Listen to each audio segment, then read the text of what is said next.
Welcome, everyone, and thank you for joining us today for our virtual International Council this year. We're very fortunate to have the Managing Director with us today to share her thoughts on rebuilding the global economy and the future multilateral system post-pandemic. I won't keep her waiting long, so just a few quick notes on the technical aspects and the logistics for today. We'll reserve a little bit of time at the end for audience questions. If you do have a question, I ask that you please type them into the questions pane of the control panel. I'll collect those throughout and then I'll read a few out loud at the end. You can join our live Twitter conversation today by using the hashtags and Twitter handles on screen. And I also want to thank our International Council sponsor this year, Morgan Stanley, for making this program possible. So let me quickly introduce our moderator today. We have with us Mr. John Lipsky, who is currently at the Johns Hopkins School of Advanced International Studies, and most recently was the former first deputy managing director of the IMF. And nobody knows the fund better than John, so I am delighted that he's here to moderate this discussion today. As many of you may know, John is also a member of our executive committee and has been hard at work over the last several months assembling our new board of directors and global advisory council and shaping the new strategic direction of the committee. So thank you so much, John, for all of your hard work and dedication. So without further ado, I will turn it over to you, John, to give the managing director a proper introduction. Thank you, Emily. Thank you all for all the work you're doing to revitalize and push forward the Bretton Woods Committee. It's a pleasure and an honor today to welcome the Managing Director, Kristalina Georgieva, to the Bretton Woods Committee's International Council. Thanks, Managing Director, for taking time on this, which is, I think, as busy a day in the year that exists for a Managing Director. Now, the Managing Director really needs no introduction to this audience, as the IMF has been front and center in dealing with a historic crisis that, frankly, no one anticipated when she took office just 1 year ago today. Well, it was actually October 1st last year. Still, I'm guessing that it may not be widely recognized how unique the Managing Director's background has been for this position. If there's a subtext here, that she's been a trailblazer for a long time. She has a PhD in economics, and you know that diversity in this field remains a challenge even today. But she has also the most prior experience working within multilateral institutions of any managing director. You may not be aware she's been at the World Bank from 1993 to 2010, dealing with environmental issues and sustainability issues. This is not a new topic for the managing director. Then, of course, in 2010, 2016, she was at the European Commission as a commissioner and dealing with, among other things, humanitarian aid, a very relevant issue in recent days. And then back at the World Bank from 2017 to 2019 as CEO of the IBRD and the IDA. So it's no surprise that despite the crisis, she was able to hit the ground running as managing director. And it's a lucky thing for the world and for the fund and for all of us that she has been. As we all know, the Bretton Woods Committee is committed to supporting and promoting a multilateral rules-based system with the goal of strong, sustainable, balanced, and inclusive growth, and all that those goals imply. At our members meeting yesterday, we introduced our new board and advisory council, and we're ready to get to work. And what better way to start than to hear directly from the managing director? And following, there'll be a session with David Malpass. Well, what a week, Managing Director. Welcome. You've released the World Economic Outlook, the Fiscal Monitor, the Global Financial Stability Report, and at the crack of dawn this morning, I think even before sunrise, was the G20 ministerial meeting. What a week. So after what a period of challenge, what are the key conclusions that you'd like to offer about the outlook that we can take away from recent developments and from the fund's latest analysis? John, thank you very much for the invitation to join. My most sincere thanks to the Bretton Woods Committee for the work you do. I am convinced that we need the Bretton Woods spirit today more than ever.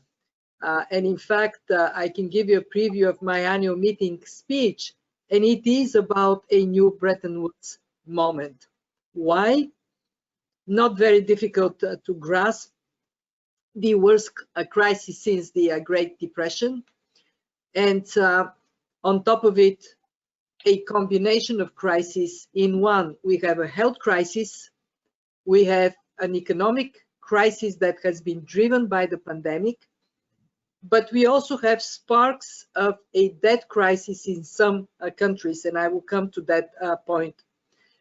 It has been a year like no other, and I'm convinced that we have also an opportunity like no other to inject transformation on a scale that can fix some of the problems from before the pandemic and make them more resilient for the crisis and shocks to come. So what are my big takeaways from the work my fabulous team that you know very well has done in preparation for these meetings, and from all the discussions that have taken place so far, especially in the G20 context? One, we are indeed in a dire place this year with projections for global growth minus 4.4%. But it is less dire than we anticipated only a couple of months ago. And the reason it is less dire is twofold, and it is very important to integrate these reasons. First, because of the immense synchronized policy action taken everywhere, but especially in systemically important economies, among them in advanced economies and China. The injection of liquidity that came out from $12 trillion fiscal stimulus and from the $7.5 trillion of monetary policy injection by accommodative policies taken by central banks. This has put a floor under the world economy, and it was so noticeable how between March and April, markets not only calmed down, they opened up, and emerging market economies can borrow at reasonable cost. Not only advanced economies, but emerging markets with good fundamentals can secure financial resources to sustain their economies. Two, we learned how to live with the pandemic still around us. Do not underestimate the significance of micro measures that we all take as individuals, that we take as institutions. The fund moved to work from home on March 13th. In one day, we switched from majority of people coming every day to the office to almost nobody coming to the office, while the volume of work has gone up. And that incredible acceleration of digital work, it is a reflection of how much we actually have done. We didn't even know we can do it. We can.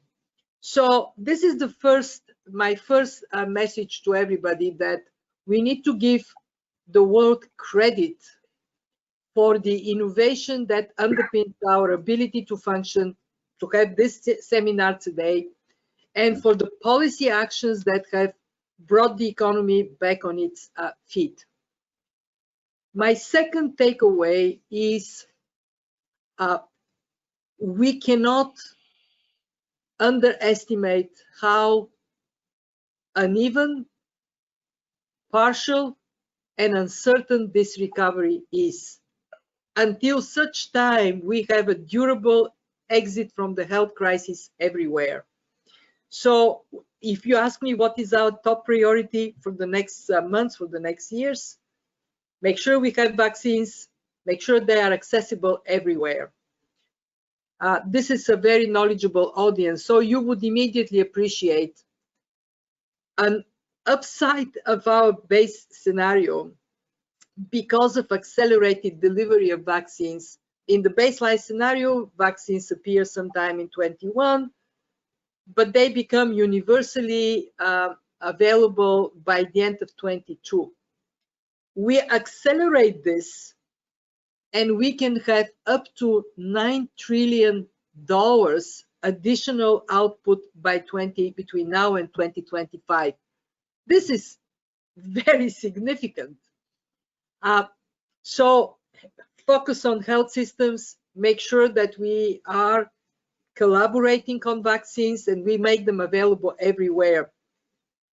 As long as they are not available, as long as the pandemic is traveling around the world, we don't have a durable recovery. Message number 3, and this is the one that, to be honest, I'm sharing with greatest heaviness in my heart. We are faced potentially with the tale of two cities. Parts of the economy and parts of us doing really well. Not even well, we are doing better. Parts of the economy, parts of the population doing very, very badly. Some countries exiting the crisis fast, other countries falling behind, and a renewed divergence between advanced economies and emerging economies. Just to give you one illustration of this problem, we have Africa this year growing 3%, sorry, shrinking 3%, a little less than the world as a whole, but next year growing 3%, which is less than the world. First, for Africa to be in minus territory with a population growth that in many countries is quite high, this means more poverty in many countries. But not to, Africa has to grow 5, 6, 7, 8% faster than the rest of the world. So we have, and this is where institutions like the Fund and the World Bank are so important. We do need to make sure that this tale of two cities doesn't happen, neither within countries by zeroing on the most vulnerable parts of the economy and most vulnerable people, nor globally within countries. So let me stop with these 3 messages. And on the G20, just say great news. If you have seen the communiqué, it says extension of the debt service suspension initiative and common framework for bilateral creditors to work together on debt issues. I'm so pleased that David Malpass and I have been lobbying for that. Very pleased to see it. We wanted more, but this is a step in exactly in the right direction. Absolutely. But I suspect that the audience is quite familiar with the DSSI and that the G20 ministerial has now endorsed another 6-month extension with the possibility of another 6 months extension if needed. But perhaps you could say a few words about the framework, because I suspect not everyone is familiar or recognize how important this could potentially be. Yes, and actually, I do want to talk about that. I mentioned it in my in the answer to the previous question. So first, a step back. Where are we on debt? Debt levels are going up everywhere because to sustain the functioning of the economy, governments are borrowing. Luckily, interest rates are very low, down to 0, in some places even negative, so affordable. On average, the world is going to go up to 100% to GDP debt level, and our fiscal monitor predicts it would stabilize at that level. Okay, what do we know about averages? You put your head in the refrigerator, you put your feet in the oven, your temperature is average, but you're dead. So advanced economies, debt in advanced economies is going to go up to 125% of GDP next year. Emerging markets, 60–70% of GDP. Poor countries, 50% of GDP.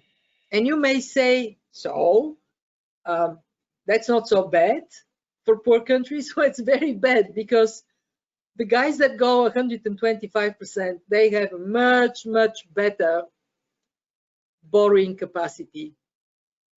The poor countries, 50% of them stepped into this crisis already in trouble, or actually more than 40%, now they're 50% in that distress.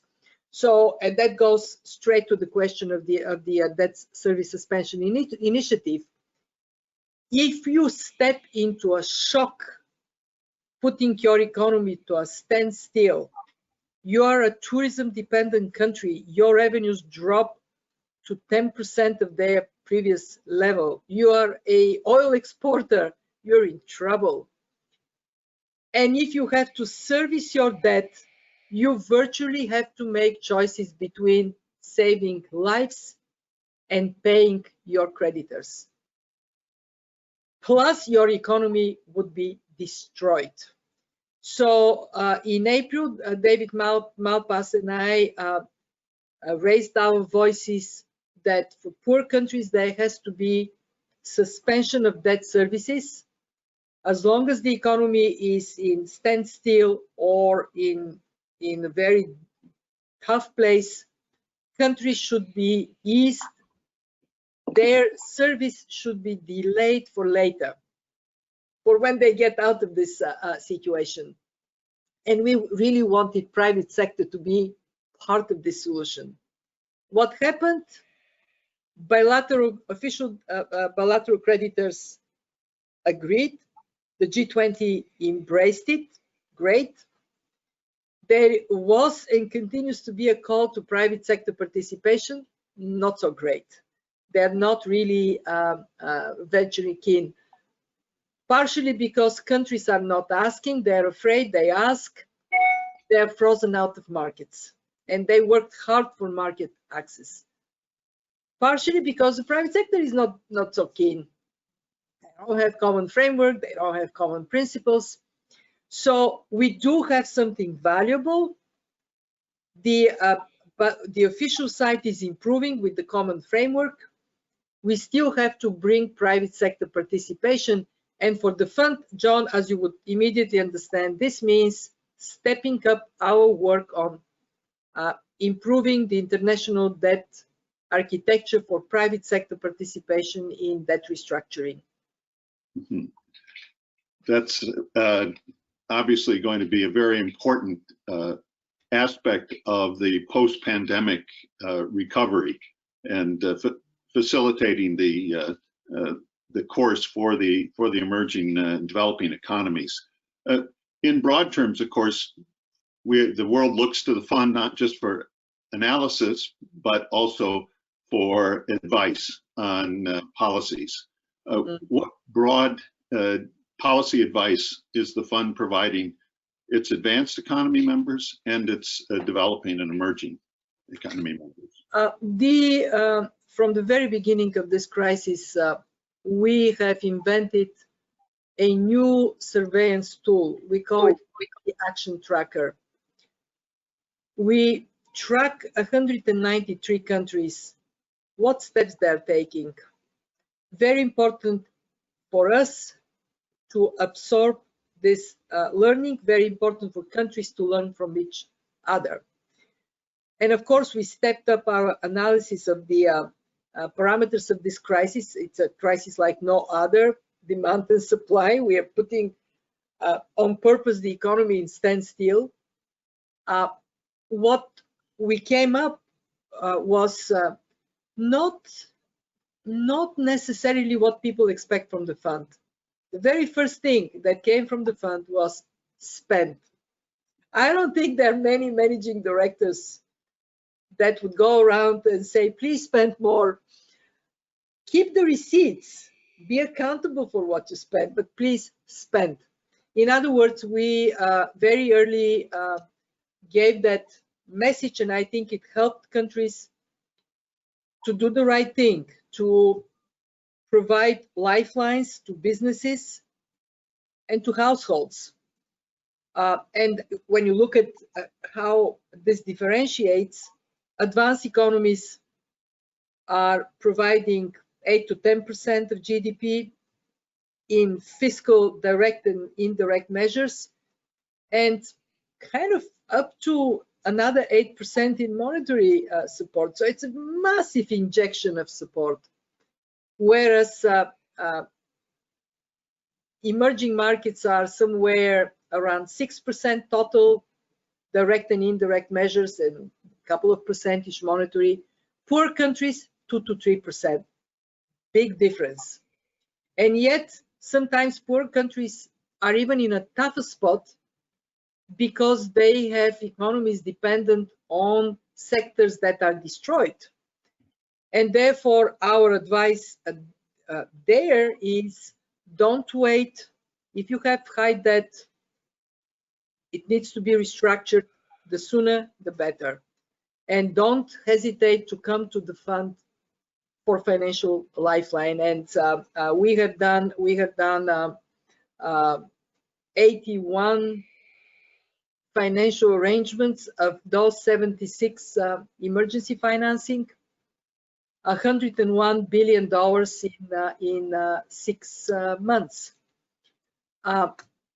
This, of course, we will have to continue. Next phase would be more of the kind of more traditional, if you wish, fund programs, but we still have to adjust them to the new reality.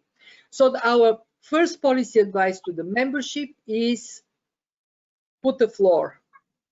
Do not allow massive bankruptcies and massive structural unemployment to hit you.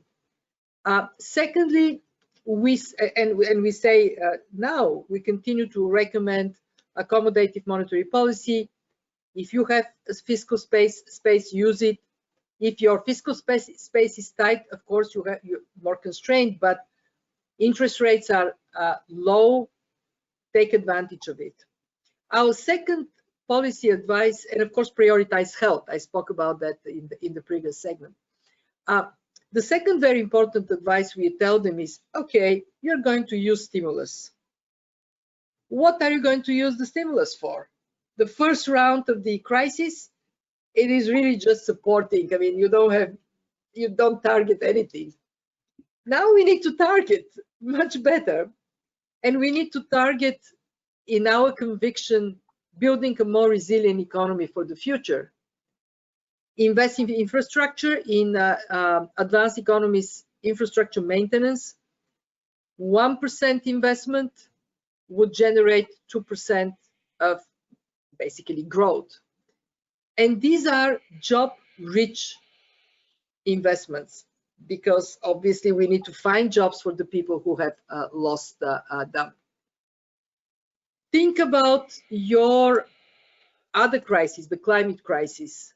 Direct your policy and your financing to increase your resilience to this crisis, to bring down carbon emissions. And then we are very concerned about inequality, because our research shows that after a pandemic, inequality goes up and stays there. So what we want is to see more attention to progressive taxation. There are parts of the economy that are doing great. I'm not sure they're paying their fair share. And actually, one of the discussions at the G20 was taxation and how we make sure that the part of the economy that is benefiting from the crisis is contributing more. What does it mean for taxation of individuals if the income differentiation is expanding even further? And then comes the quality of spending. It is unbelievable, but true.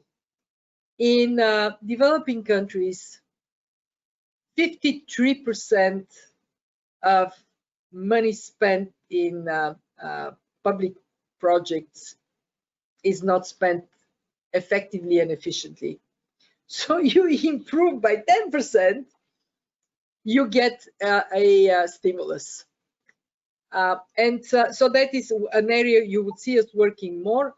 Governance issues. What is the crisis telling us? If you are a sound country, sound fundamentals, good governance, transparency, good public spending, strong buffers, you're better off. Why are we going to not do what is necessary to be better off for the next crisis? So you're going to see the fund being really demanding on this side, not on austerity. You're not going to see us saying, oh, tighten up, chop, chop, but you would see us insisting on transparency, on good governance, on quality of expenditures. Sounds sensible.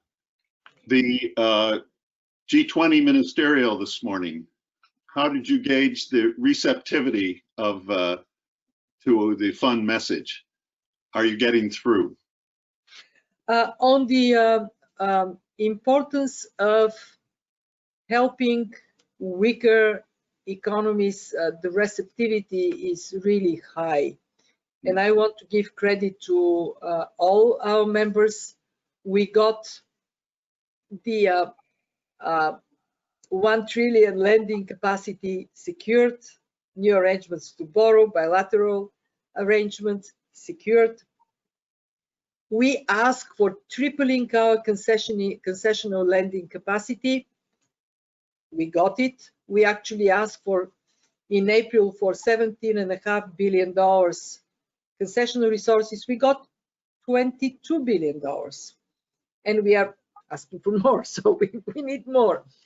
On that, a very good receptivity. We also got money to provide grants. We got grant money for our poor members not to have to service their obligations to the fund during the crisis. So genuine debt relief, this is not postponement, it is cancellation. When it comes down to the direction for the world economy, the policy advice, full receptivity, sustain the support, target it better in the next stage of the crisis. In many countries, digital and green come as top priorities, and we want to see that indeed happening. A lot of support for taxation, for fair taxation, for getting the loopholes in taxation, this problem addressed. There is more work to be done, though. There is still not a full political commitment to move on putting a kind of a floor on taxation, so you don't compete with cutting further down tax. There is agreement on how to tax the tech side of the economy. There is still work to be done. Thanks very much for that. In a minute, we're going to turn to our membership to see if they've sent in some questions. So, final question for me. It sounds, if you listen to the high-level political discourse around here these days, you don't hear much devotion to maintaining and strengthening the multilateral rules-based system. But it seems like at a working level, at the ministerial level, things seem much more productive. How do you see the system and the fund's role in the system? Do you have enough resources, new facilities needed? Where do you see things heading? I believe that this crisis has given space for what has been built over decades to play its part. And the fact that we have synchronized response by central banks and finance authorities, this is not by chance. It is the outcome of building that multilateral system. And it is indeed true that in our universe, which is finance ministers and central banks, there is a lot of pragmatism and collaboration, and things get done. Within the fund, the shareholders have been very constructive, and as I said, we asked for resources, we got resources.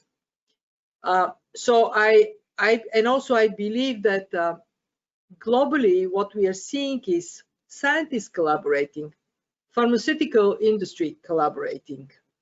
The sense of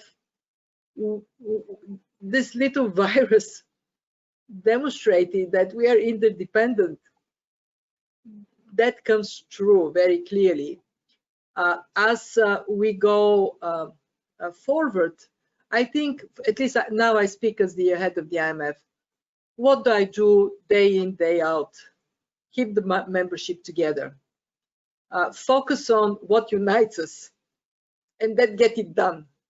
And then expand that unity on the basis of rational and well-argued case.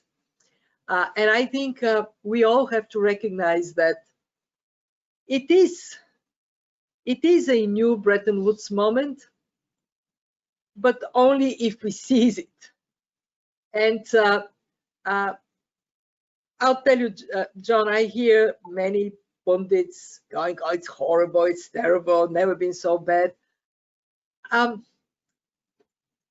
You look yourself in the mirror and you ask yourself a very simple question. What have I done so it is different?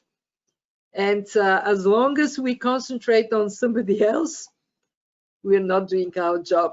What can I do? We will have our retreats next week, staff, management, and we would have one very simple theme. I shared it with you before we started, and it is put our money where our mouth is. We have a job to do, get it done. Exactly. Well said. I'm going to invite Emily Slater, our executive director, to step in and see if we have some additional questions from our members. Emily? Thank you, John, and thank you to the managing director for sharing some of your priorities and some of the key messages out of the reports this week. As John said, it's been a very busy week, so we appreciate you taking the time. We do have some questions from the audience, and we have a few minutes here. And I just want to remind the audience that we do have President David Malpass coming on directly after the managing director, so please stay on the line for that. Don't go anywhere. A couple of questions here, and I'll kind of try to group these in a couple of buckets. So we've had a couple different questions on emerging markets. We talked a little bit about the extension of the DSSI.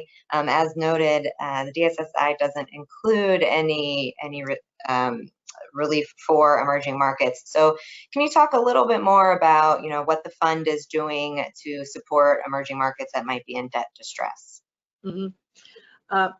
So the story is very interesting if you follow it from the first weeks of the crisis until now. In the first weeks of the crisis, I lost sleep when markets closed down and when flight to safety was demonstrably a big hit on emerging markets.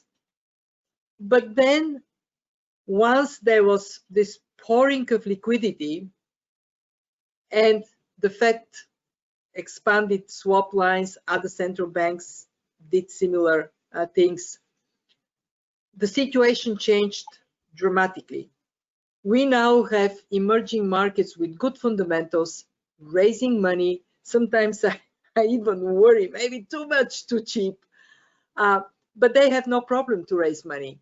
So right now, this issue of debt for emerging markets applies to a small number, relatively small number of countries that have had either pre-existing conditions that we were with very high debt levels, or are very particularly hit by this crisis. Ecuador is an example.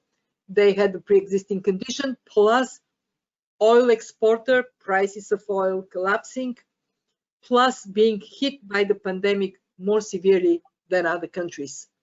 So what happened in Ecuador is the right thing, debt restructuring. They did a good job in restructuring their private debt. They came to the fund. We were in a program discussion. Now they have a program. Argentina is a similar case, unsustainable debt, restructuring. Currently, we are in negotiations for a program. So for these countries, the fund is available to provide significant financial resources. As I said, we have 1 trillion. We have used 280 billion. We have 720 billion to go. I don't want to go with all of it. I want to be clear. I'm just saying we have space. Now, if financial conditions tighten up, if the corporate sector, where there is also very high debt level, cannot easily borrow, then we are in a different universe. And this is the uncertainty when we say there is a downward scenario. If we are stuck in this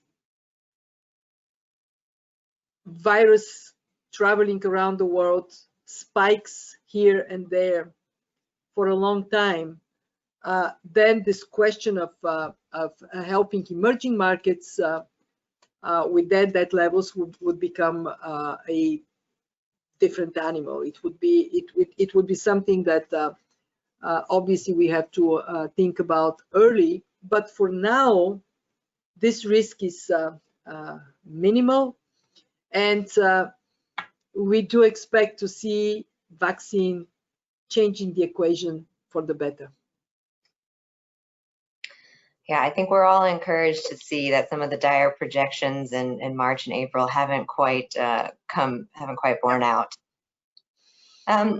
There's a few more questions here. Let's talk a little bit more about the fiscal consolidation that you talked about, and then the need for governments to really make some difficult choices. They're going to need to spend more, but they're also raising less money. They're bringing in less money in terms of taxes.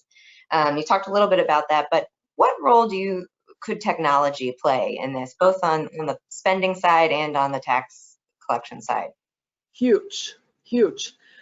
We already see countries that have embraced the digital revolution, rich and poor, faring much better in the current environment.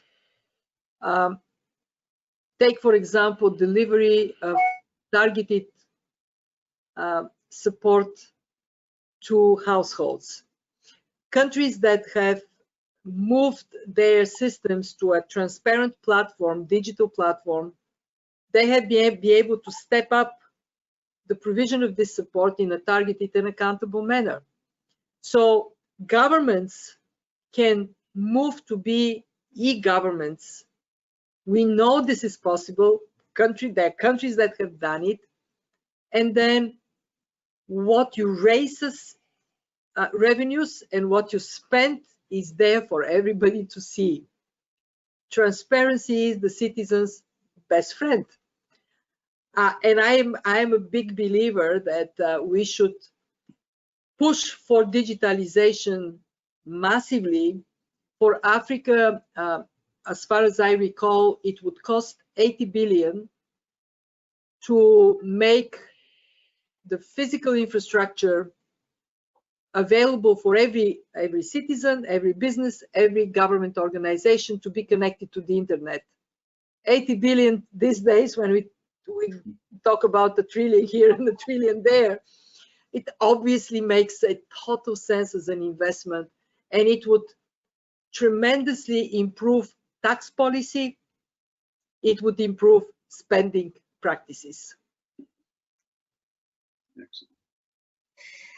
Thanks. I think we probably have time for one more question. So let's talk about climate. You have been very vocal on this topic, and you have said that to ensure that the economy is more sustainable and more resilient post-pandemic, we must focus on climate and investing in climate smart infrastructure and making the transition.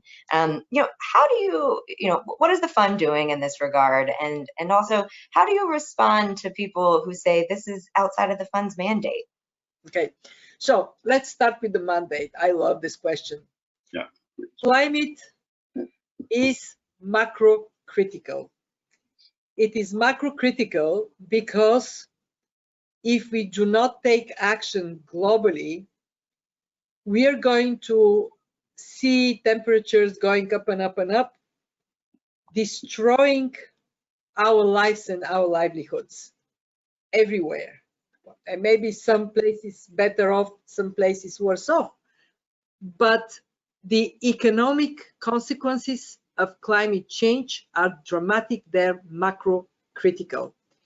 How can we possibly ignore climate change if growth and well-being of people, their health, depends on whether we get in front of this crisis on time for it not to roll over us? Two, so that is about the mandate. We are about growth and employment, right? And financial stability. There cannot be financial stability if we don't have environmental and social sustainability.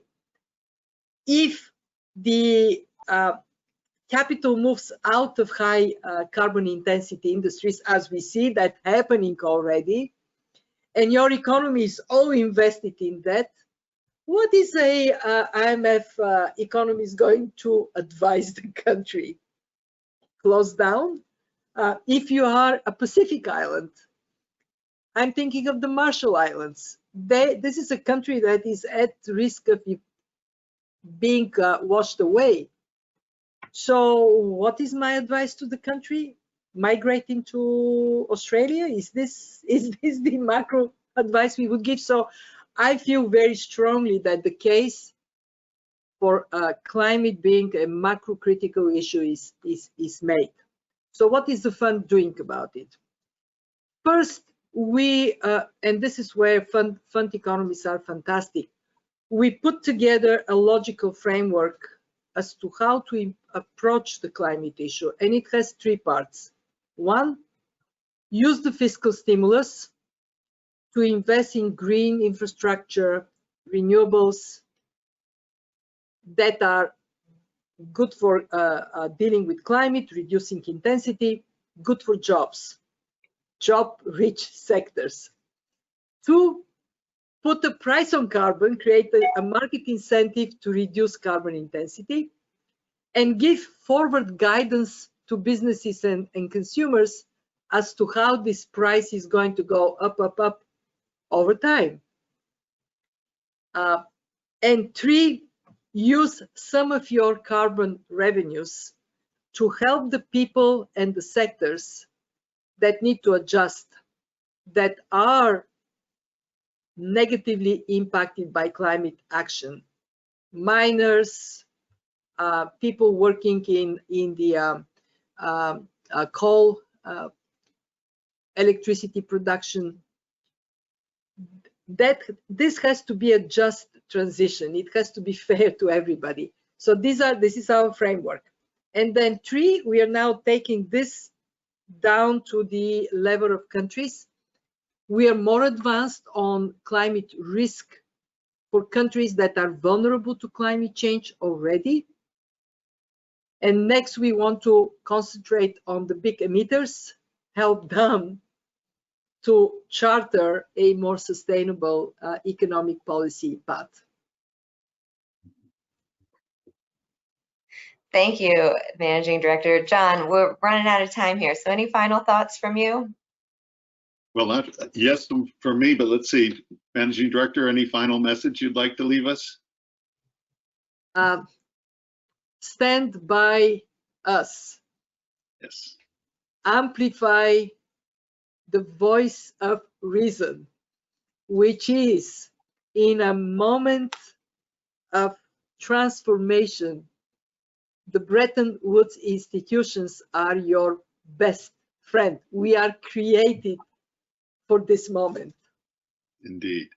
So allow me first to thank you very much for sharing your valuable time on this busiest of all days.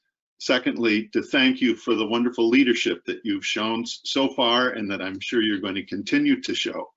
To wish you the very best, you and your colleagues, the very best of luck on future success and support, and to let you know that the Bretton Woods Committee looks forward to engagement, but also to support and promote a multilateral, fair system with the Bretton Woods institutions as one of the centerpieces. Thank you so very, very much. Thank you. Thank you very much. Thank you. Thank you to you both. Thank you. I'm gonna ask our audience to stay with us as we transition now to our next session. We're going to get